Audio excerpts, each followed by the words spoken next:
Alright, what is up, guys? So, this video is going to be a bit similar to my previous one in the sense of I'm going to be talking mainly about the next wipe and some things that you don't necessarily have to do, but if you do them at the beginning of the wipe, it will definitely set you up pretty well off on the first day and leading farther into the wipe.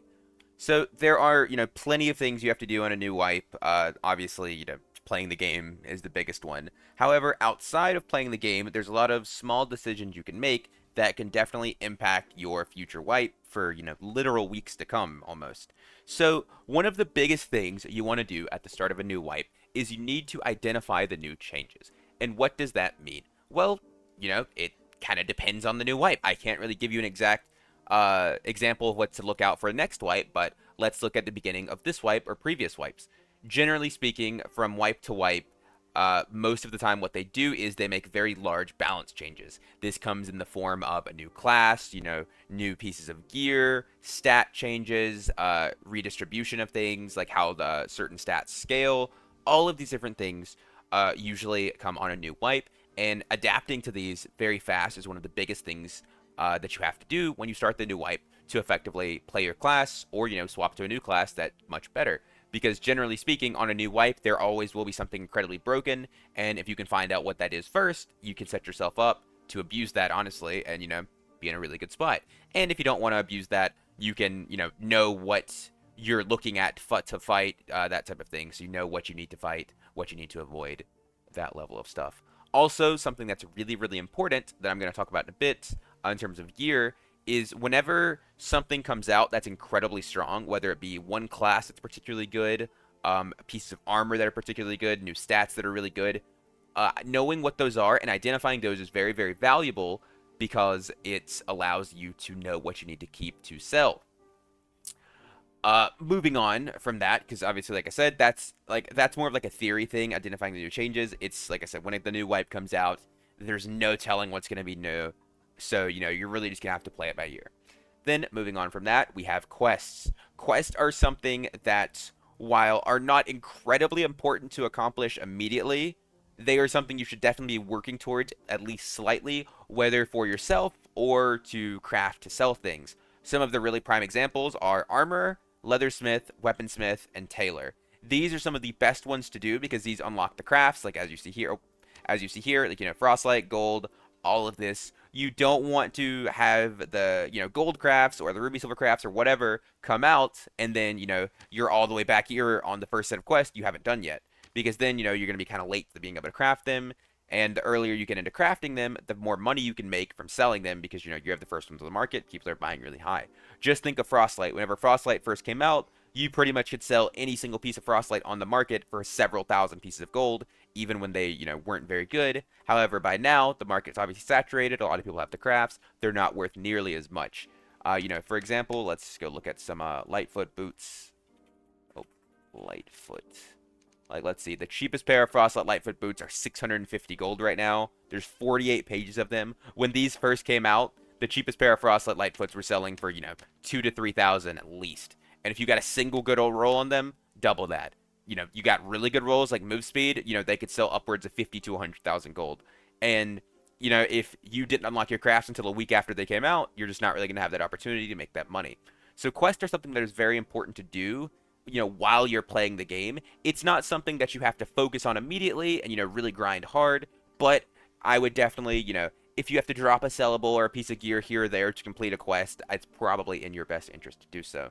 Also, something like the Surgeon is really nice because it gets you access to higher rarity meds. Obviously, I haven't finished all this because I'm kind of lazy and I didn't feel like getting the green bandages, but getting just white bandages are very, very nice, and as you can see, you really don't need to do a ton of quests. And, like, this is something that's going to give you a much more tangible benefit rather than being able to craft gear, because that's more of like a, oh, if I craft a really good piece of gear, it'll sell for a lot and I'll have a lot of money. Whereas this is like, you unlock white bandages, and this is, this is just better every single time you go into the dungeon. Every single one you use heals you for 4 more HP. But moving on from quests, or, it's still relevant to quests, kind of segueing into it, is the shared stash. Shared stash is something you absolutely should be taking advantage of. And the best way to do this is when you start a new wipe, what most people do is they'll try to buy other, like, stash tabs, they'll try to buy the new ones for the character so they have more space. However, what you can do is instead of buying new stash tabs right away, because you know that's pretty expensive, it's 1,500 gold per first tab. Okay, well, my game's kind of breaking, so that's okay. What you can do is, you know, you can make a new character and you use that character as a stash tab. That's the best way to do it.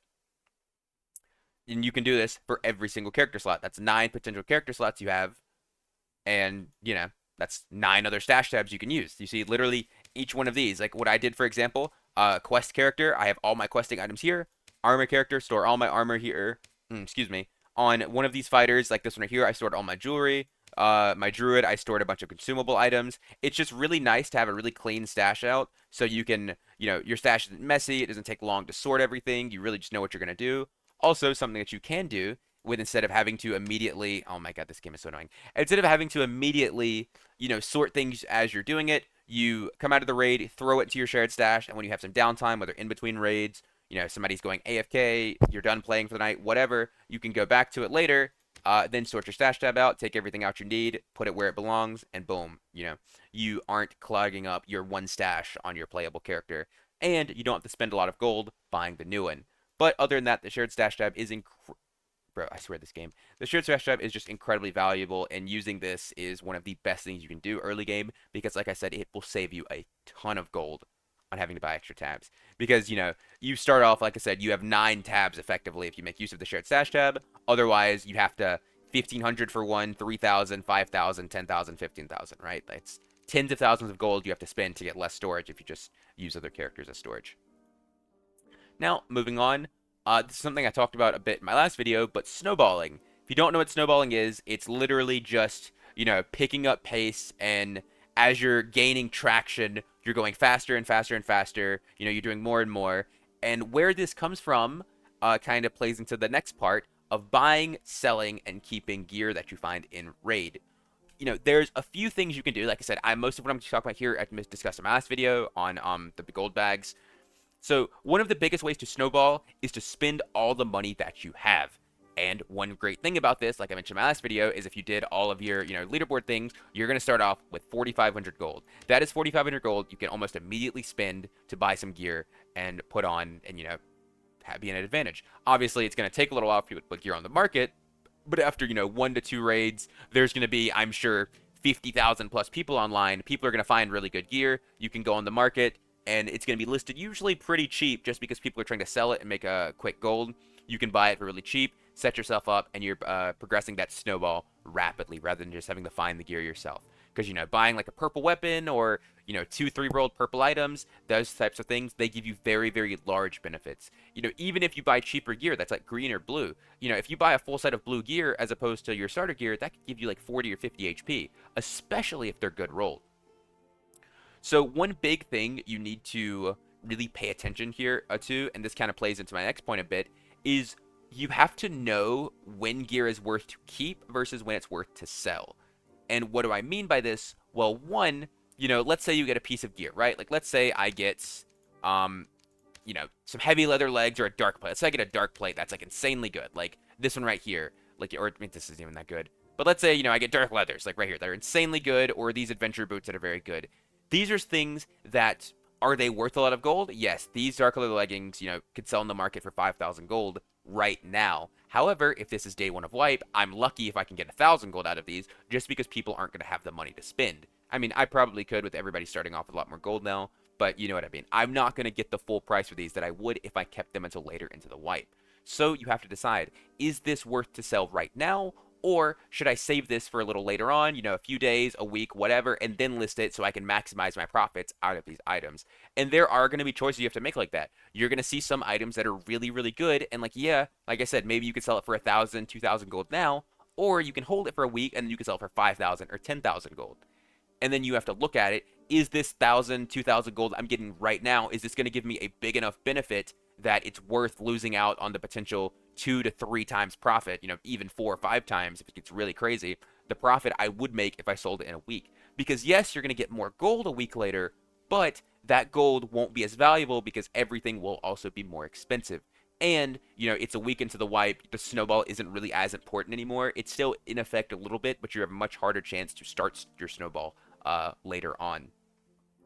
And then going into my next point, preparing for a loss.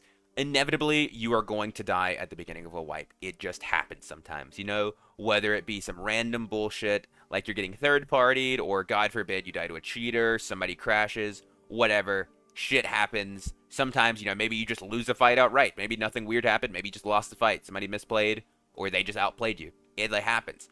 So you always want to be prepared to take a loss.